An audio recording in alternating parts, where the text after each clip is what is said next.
Salut à toutes et à tous, soyez les bienvenus pour ce nouveau numéro de On en parle. On arrive au bout des qualifs de ce prix d'Amérique Races The Turf, dernière qualif, le prix de Belgique, la qualif numéro 6. Et pour en parler avec nous, j'ai le plaisir d'accueillir François Lucanu qui sera au sulky pour tenter de décrocher son passeport pour la Legend Race, au sulky de Fakir du Loro. Sylvain Roubaud, un de nos insiders fidèles et réguliers depuis le début du meeting et qui nous livre des commentaires à la fois enjoué et hyper avisé. Et puis Pierre-Emmanuel, qui était déjà avec nous pour la dernière qualif, le prix de Bourgogne, la qualif 5, et avec qui on va développer évidemment l'analyse de cette dernière qualif.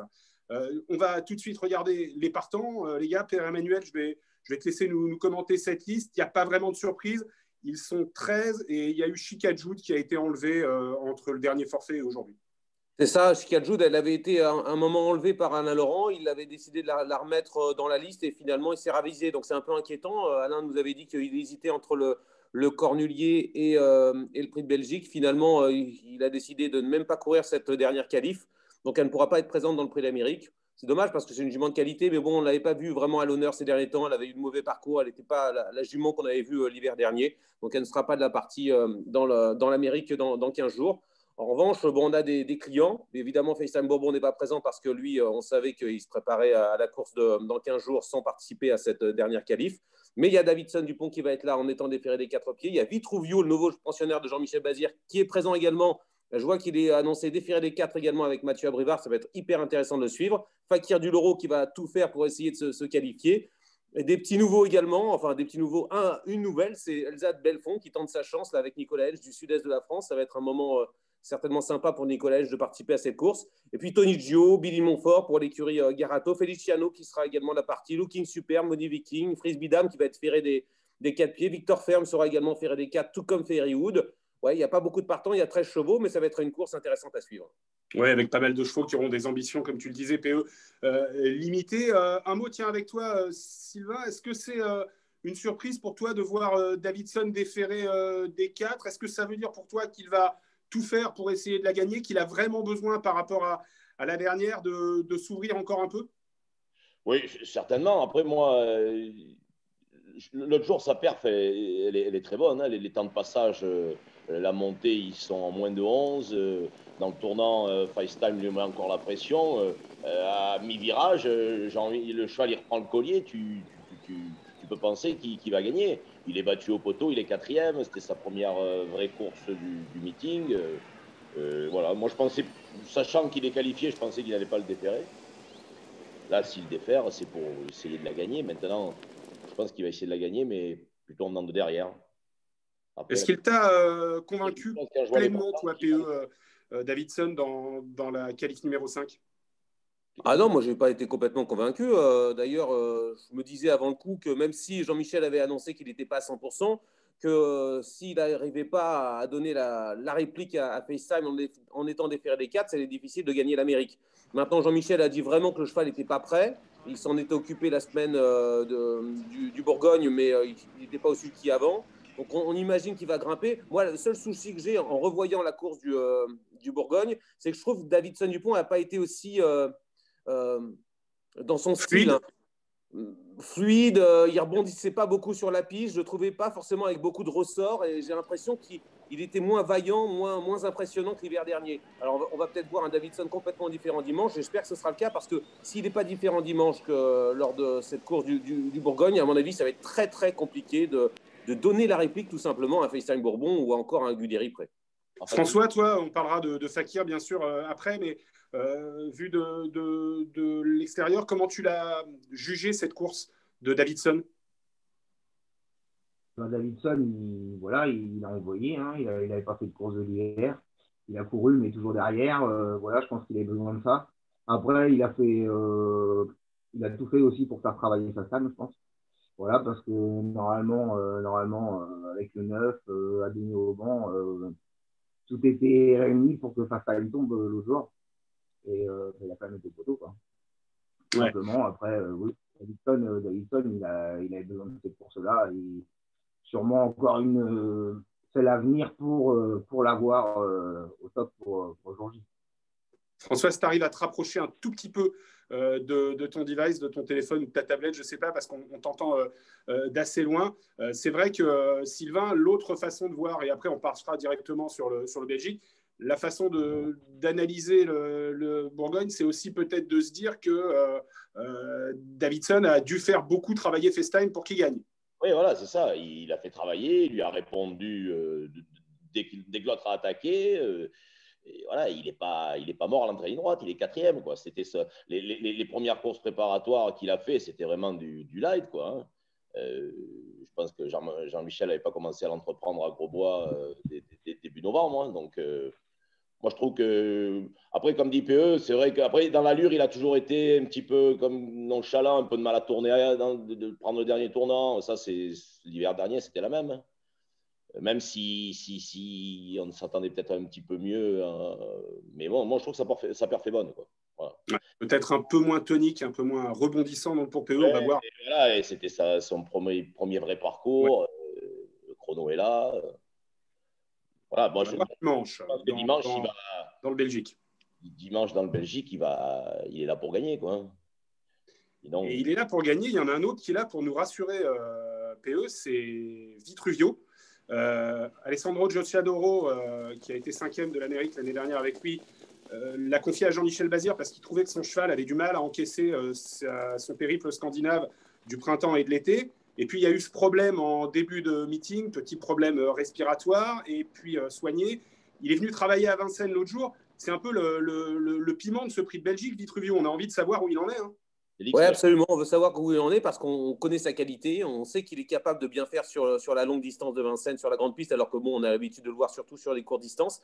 C'est vrai que ça va être super intéressant. Et puis, comme vous savez, c'est les chevaux de Jean-Michel Bazir qui arrive comme ça dans l'écurie, on a toujours envie de voir un petit peu ce que ça donne. Ça peut être une transformation. Bon, maintenant, Gocciadoro, ce n'est pas un peintre non plus. Donc, à mon avis, il ne va pas y avoir une distance énorme niveau performance entre les courses de Vitruvio chez Jean-Michel Bazir et chez Gocciadoro. Mais on verra donc dimanche. Ça va être vraiment une petite attraction, c'est vrai. Moi, je suis content de voir Mathieu Abrivard, d'ailleurs, celui d'un cheval qui devrait participer au Prix d'Amérique si tout va bien dimanche. Parce que Mathieu mérite bien sûr d'être dans le peloton. Et je trouve que ça va être un bon couple. Ça peut être quelque chose d'assez intéressant. Il faut quand même rappeler que l'an dernier, Vitruvio, dans le Prix d'Amérique, il avait été super bon. Il avait fini à 2000 à l'heure. C'était magnifique. Là, avec un driver qui connaît plus la piste de Vincennes, il a le droit d'être dans les 5 du Prix d'Armes. Et on va regarder ça avec attention. Jean-Michel, Sylvain nous disait que c'était un cheval qui n'était pas hyper démonstratif le matin. Il n'a pas trop l'habitude d'emmener des chevaux comme ça, travailler de ce niveau-là, travailler à Vincennes, Jean-Michel, et il l'a amené. Et le jour où il l'a travaillé, je crois que c'était le 5 janvier, vraiment au tout début d'année, et il a trouvé que le cheval était tout d'un coup se tendait. Toi, tu lui vois en tout cas, il a l'air d'être content d'être sur la cendrée de Vincennes. Tu lui vois une chance, toi, dès dimanche, Sylvain? Pour moi, c'est l'X de la course parce que, effectivement, comme dit Peu, sur ses perfs de l'hiver dernier, entraîné Jean-Michel, drivé par Mathieu, Mathieu Abrivard ou Gocciadoro à Vincennes, c'est pas la même chose, ça, d'accord. Donc, sur sa valeur de l'hiver dernier, bien entendu, qu'il a une chance, même une première chance. Maintenant, sa condition exacte, on va voir ce que nous dit Jean-Mimi dans la présentation du Quintet, quand même. Mais oui, en valeur, oui, il a une première chance parce que quand tu les détailles un par un, il y en a pas mal qui vont pas faire dur, qui n'ont rien à voir. Donc, sur ce qu'on a vu l'hiver dernier, oui, il a une première chance. Et rappelons qu'il n'a pas couru depuis le mois de novembre, une performance un peu en demi-teinte en Italie. Après, il a une première chance, mais il doit rassurer. Quoi. Voilà. Ouais, voilà, c'est ça. Déjà, il doit rassurer. Et puis, Alexis, franchement, voir un cheval qui peut lutter pour la victoire dans le Prix d'Amérique alors qu'il n'a pas couru depuis je ne sais combien de temps et qu'il arrive juste pour le Prix de Belgique, c'est un peu juste. Ça pourrait être un exploit énorme s'il venait être dans les 3 du Prix d'Âme avec aussi peu de préparation. Mais bon, avec Jean-Michel Bazir, on peut s'attendre à tout. On peut imaginer qu'il pourrait être au top peut-être pour le Grand Prix de France dans lequel il avait terminé 5e après sa 5e place dans le Prix d'Amérique l'année passée. On va parler de Fakir du Loro maintenant. Fakir avec François, c'est la dernière chance de prendre le ticket. François, le cheval donc aura le numéro 4 dans ce lot de 13 partants dimanche. Il reste sur une performance sur laquelle je vais te laisser revenir dans la qualif numéro 4, le prix Ténor de Beaune. Comment tu l'as jugé, toi, cette performance, François? Eh bien, le problème, il n'y a pas de problème, mais voilà, le cheval, on est parti un peu mieux que d'habitude. On est resté dans le dos de frisbee. En bas, on était très ennemis, donc pas non plus comme des fous pour ces catégories de chevaux-là. Après, voilà, William, on le connaît, c'est quand même plus le cheval de 2100 que de 2007. Donc, j'ai voulu l'effacer dans la plaine, et après, bah, le cheval est un peu installé comme un cheval très froid. Et j'ai voulu remonter un peu le sentiment, sauf que bah, le pépère, ça s'est pas passé, il l'a pas vu du même œil, donc voilà, il a pris un petit peu la main une fois qu'on a pris la tête, et on est remonté un peu vite, quoi, voilà. Ensuite, Jean-Michel, il connaît tous les chevaux, hein, on connaît. Voilà, il ne laisse pas beaucoup de choses au hasard, et il nous a mis les stockades dans le dernier tournant. Et voilà, en arrivant un petit peu en bas, en haut, un petit peu fatigué, voilà. Après, la fin de tournant Voilà. était Par toujours un rapport à petit la peu course de l'autre jour, tu es obligé de courir battu cette fois, là, pour essayer de venir, en espérant qu'il y ait du rythme et de venir finir comme il avait fait le jour où il avait super bien fini dans le préparatoire. Là, tu peux pas Oui, faire oui, le fort. Tu n'as pas le droit de faire le c'est fort. ça. Voilà, exactement, exactement. L'autre jour, j'ai voulu effacer Frisbee en pensant que voilà, le cheval allait se redétendre, sauf que quand on a pris la tête, eh ben, il était plus tendu que détendu. Et voilà, il y a eu un petit peu confusion, et en plus, il a installé un petit peu pour plus lui donner de gaz que de le détendre. Donc voilà, il y a eu un petit peu confusion, je pense. Le cheval, à côté de ça, était resté bien. Pas de problème par rapport à l'incident de la qualif d'avant. Sur la PE, sur l'impression que Fakir avait laissé dans la qualif 1, avant ses déboires dans la 2, avec un bon parcours, comme le disait Sylvain, sans trop s'occuper du train au départ, ça peut être un super coup et enfin décrocher la qualif, quoi. Il la mérite, hein, ce ticket pour la qualif, pour la qualif pour l'Amérique. Il la mérite parce que ça fait un moment qu'il tourne autour du pot, ça s'est pas bien passé. Le pauvre François, il s'est retrouvé à terre lors d'une des qualifs au moment de la volte, quand il s'était accroché avec Drôle de Jet et Pierre Vercruis. C'est vrai que c'est le cheval qui tourne autour du pot, et franchement, autant moi, ça ferait vraiment plaisir pour François de le voir courir l'Amérique, autant pour ce cheval aussi, je trouve qu'il mérite, quoi. C'est un cheval qui a souvent affronté FaceTime Bourbon. Un jour, il avait le jour d'un prix d'Amérique où il ne courait pas le prix d'Amérique, mais la course des jeunes, il avait donné une réplique extraordinaire à FaceTime. C'est un cheval, c'est un grand cheval. C'est un cheval qui n'est pas super régulier dans ses performances depuis le début de sa carrière, mais quand il est au top, il peut faire des grandes choses. Et il peut être super dangereux avec un bon parcours caché. François, il le connaît très bien. Bon, il a été offensif la dernière fois. Là, je pense il va un peu temporiser, comme le disait Sylvain, mais il a le droit de faire l'arrivée. Et puis, c'est quand même la belle histoire de ce meeting, Fakir du Loro, pour ceux qui rêvent un jour de courir la grande course. C'est quand même le petit qui arrive dans la cour des grands, et ça, c'est assez chouette. Et pour l'histoire, ça serait super de le voir courir dans 15 jours, quoi. Rappelons, François, que le cheval, il est parfois sujet à des petits soucis dans ses allures, mais que depuis le début de l'hiver, depuis le début des qualifs, il est vraiment bien sur ce plan-là, quoi. On a l'impression qu'il est sur les bons rails, quoi. Non plus que le brin de réussite. Bah oui, oui, oui, c'est ça. La première qualif, ça s'est joué à rien du tout. Dalia, on est dans le dos de Dalia, et Dalia, en décalant, elle tape dans la route de lui. Et voilà, au galop. Alors ce jour-là, je pense que Sylvain, il n'avait rien fait du tout. Je pense que c'est lui qui aura gagné, et puis ça aurait dépensé beaucoup plus vite. Et je pense que ce jour-là, on aurait qualifié. Voilà, la première qualif, on aurait dû qualifier. Après, bah, c'est les courses, voilà, c'est comme ça. C'est vrai qu'on n'a pas été trop chanceux là-dessus. Et puis voilà, bah, après, le cheval, il a que 6 ans. Et puis même si ce n'est pas cette année, voilà, pour l'année prochaine, tout est open pareil, quoi. Et la Ouais, chute, il y a une sur la suite des événements, sur le comportement, la course d'après. Non, non, non, non, la chute, c'est un cheval très froid, hein, donc non, non, l'autre jour, il m'a pas embêté du tout en partant, rien, voilà. Il y a eu le petit déboire ce jour-là, voilà. Moi, monter tout en haut, d'habitude, on vole toujours mi-piste ou trois quarts de piste. J'ai pas trop compris parce que Pierre, il a mis beaucoup de temps à volter, alors voilà, c'est un petit peu moi qui était obligé un petit peu de le faire volter, enfin, en tout cas, de commencer à le faire volter. Et puis, bah, le mien, il a un petit défaut, c'est que voilà, il s'est coupé la volte. Il le fait un petit peu moins que le bonnet fermé, mais il y a quelques courses où il le fait beaucoup plus brutalement. Et donc, en commençant à faire volter Pierre, le cheval, il est parti un petit peu à gauche. Le sien, quand il a volté, est parti à droite. Voilà, c'est des courses, on travaille du vivant, hein, ça ne joue à rien. Donc voilà. Le principal, c'est que personne n'avait rien. Et que le cheval est rentré sans séquelles.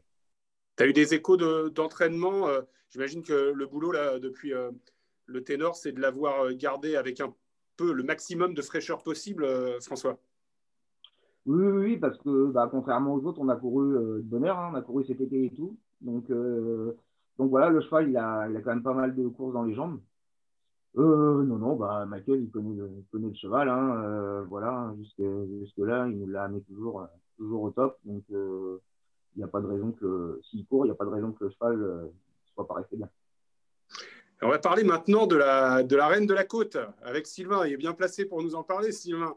Elsa de Belfond, est-ce que ça peut être aussi potentiellement, pourquoi pas, une belle histoire? Elle avait plusieurs engagements possibles. Nicolas a un petit peu hésité, mais bon, la décision, je pense qu'elle est prise depuis un petit moment là, de tenter le coup dans ce Belgique. Mais il y a un an, jour pour jour, c'était la très belle histoire parce qu'elle gagnait la Côte d'Azur. Quelle journée mémorable. Et oui, non, il s'est décidé un peu tardivement. Il a attendu le dernier boulot pour déclarer la monte. La jument est top. Donc, il se fait plaisir. Il avait pris du forêt la veille, qui était plus fermé, bien entendu. Mais sa jument est bien. C'est une jument très pratique. Elle est capable de démarrer, d'aller un moment devant et puis de voir comment ça se passe, quoi. Après, bon, elle monte d'un cran, évidemment, quoi. Elle monte d'un cran. Mais Minico, il sait ce qu'il fait. Je pense qu'il n'y va pas sans ambition, quoi. C'est jouable le PE techniquement pour toi? Moi, après, de la gagner, c'est autre chose. Mais... Sylvain, moi j'ai juste une question à te poser parce que Elsa, elle a tendance dans un parcours à être super froide et souvent tu vois un Nicolas qui a du mal à suivre le rythme. C'est pas des grosses catégories quand même dans le sud-est par rapport à ce qui va être proposé dimanche. Est-ce que tu penses qu'elle va réussir à accélérer comme les autres quand ça va démarrer fort? Et dans le parcours, est-ce que tu penses qu'elle va pas être un petit peu trop nonchalante, en tout cas un peu en dessous au niveau vitesse? Non, c'est un peu son défaut, c'est vrai. Elle est dans le parcours, tu te poses toujours des questions, hein, bien, pas bien. Mais bon, elle n'a jamais le morceau, elle suit tous les trains. Prise de vitesse. Après, le truc, c'est que ce qui va l'aider peut-être à se qualifier, c'est les chevaux qui vont, entre guillemets, pas rouler, ceux qui sont fatigués, voilà. Et par exemple, si c'est super tactique, tu penses que sur un bout, sur 500 mètres, elle peut aller très fort, elle peut aller aussi vite que les autres, elle peut faire 7 les derniers 500, c'est possible? Super tactique. Après, c'est toujours la même histoire. À Cagnes comme à Vincennes, tu pars bien, tu prends la tête, puis ça vient, un relais, deux relais, machin. C'est sûr que si elle se retrouve 6e rang à la corde, voilà, quoi. Elle va pas les transpercer pour finir. Mais s'il est au contact et qu'il y a un peu de rythme, moi, je la crois capable de finir 3-4, quoi. Ah ouais, d'accord. Après, forcément, oui, un Davidson du pont au top, c'est mieux. Moni Viking. Non, mais parce que si tu fais le papier, et Alexis, tu parlais de. Mais en valeur pure, je suis d'accord avec toi. En valeur pure, je suis d'accord avec toi. Pour moi, elle est 6-7e. C'est une 5-6e avant le coup. Maintenant, il aura plus le couteau entre les dents que certains, quoi. Ouais, parce que Victor Ferme, on peut, à mon avis, rayer pour les... Victor Ferme, Ferrywood et Delia Dupomereux avec les fers aux pieds, on connaît l'histoire. Oui. T'as eu Frisbee Dam. Looking, on n'a pas vu grand-chose. Hein. Looking, on n'a rien vu. Frisbee Dam, Ferré, comme disait François, en 2008. Billy de Montfort, respect, mais 2008, 20 grande piste, ça commence à être compliqué. Qu'est-ce qu'on a d'autre alors, donc, tu as Davidson en 1. En 2, Tonicho, c'est le cheval qui vient tuer les quintéistes une fois toutes les 8 courses. Donc, tu sais, c'est pareil. Il peut très bien courir comme être 9e. Même s'il n'est pas sur un tracé qui est son tracé de prédilection. Voilà. Il a déjà bien couru dessus. Il y en a un qui a tout à gagner dans cette course, c'est Moni Viking. Parce que pour moi, c'est un 7e de l'Amérique. C'est un 6-7e de l'Amérique. S'il doit en gagner une, c'est celle-là. Et c'est un vrai cheval de distance en plus, Moni Viking. Après, tu ne peux pas le comparer à FaceTime, à Guderipré, et je t'en passe, quoi. Non, mais si tu me parles de Moni Viking et Elsa de Belfond, moi je dis qu'il n'y a pas une énorme différence. Il peut ne pas y avoir une énorme différence. On est d'accord. Voilà où je voulais en venir, complètement. Voilà. Donc pourquoi pas Elsa de Belfond. Rappelons que Baya Keno, il y a 2 ans, avait gagné son ticket dans le prix de Belgique. Hein. Tu disais, Alexis? Baya Keno, elle avait pris son ticket dans le prix de Belgique il y a 2 ans, en terminant 2e. Avec un peu de réussite après enquête, mais elle avait quand même terminé dans le coup, quoi. Donc pourquoi pas Elsa de Belfond. Bon, les gars, merci. On n'a pas parlé de Feliciano, mais Feliciano, ouais. Alors, Rapidos. l'autre jour, si tu regardes, l'autre jour, il a pas ses aises. Il ne peut pas trop l'envoyer comme il veut, Thomas. Mais par contre, il ne tire pas dessus. Il ne lui tendait pas les ficelles. Non, non. Voilà. Moi, l'autre jour, il ne m'a pas fait bailler. Il est pris dans les autres, mais malgré tout, pas trop de sauce. J'ai l'impression qu'il a pris PE, c'est ton avis. Feliciano, il a pris son ticket dans la bonne, quoi. On a l'impression. Ouais, non, mais moi, je suis complètement d'accord avec Sylvain. Et d'ailleurs, j'en ai parlé à David Thomas juste après la course, quelques jours après, en disant tiens, j'ai pas senti super bien ton cheval dans le parcours. Et pour finir, il n'a pas trop de jus. Dans les allures, je sais pas, fallait voir. J'avais l'impression dans le peloton qu'il n'était pas super à l'aise, quoi. Je sais pas, il y avait peut-être un petit truc qui allait pas. Mais bon, il le court dimanche déféré des postérieurs, Philippe Allaire. Donc, bon, je pense que.